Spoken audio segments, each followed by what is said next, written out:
Like I'm thinking of one of my professors in college, like the guy just like worked out every day. He was just ripped. I mean, he could have been like a professional bodybuilder, and he was an anomaly because we didn't think bodybuilder and professor could exist in the same space.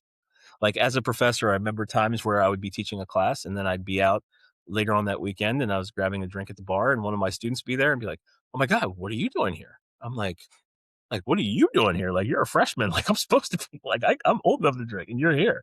Because we almost think that the teacher like lives in the classroom. Like, we can't separate space like that.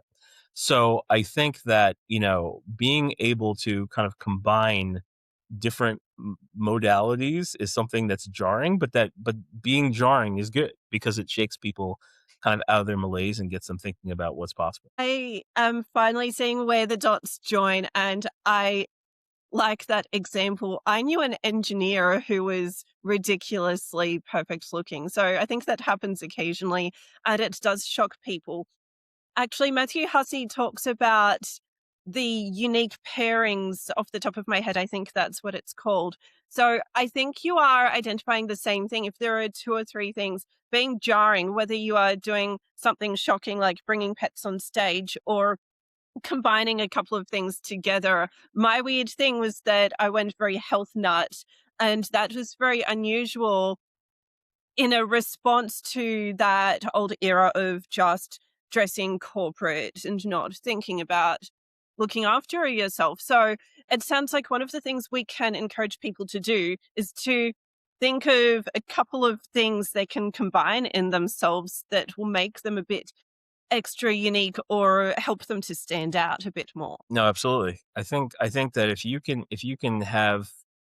if your existence can kind of, I mentioned the Venn diagram with different circles intersecting. If you can have something about you that has like three different circles intersecting, that automatically is what makes you unique, right? Like you doing what everyone else does on social media does not make you unique. But if you're doing a social media post that has unique content with unique lighting, with a unique call to action, now you're unique. And so I think that a lot of times when you're building a brand, basically a brand from a purely logistical sense, is having three different interlocking circles, and you're in the middle in a way that no one else is in the middle there. And so I think that does make sense, and that can lead to you standing out in the marketplace. To wind up as we lead close to the hour mark, I feel like I could talk all day about all of this, but to wind up, I'm really curious.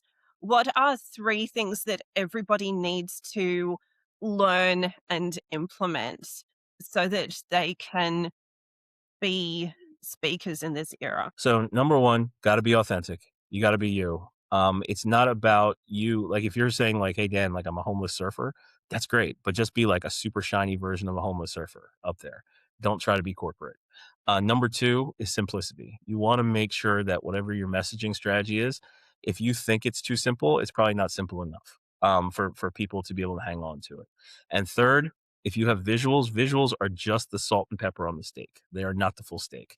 Do not try to, entice the audience with PowerPoints, with all this information.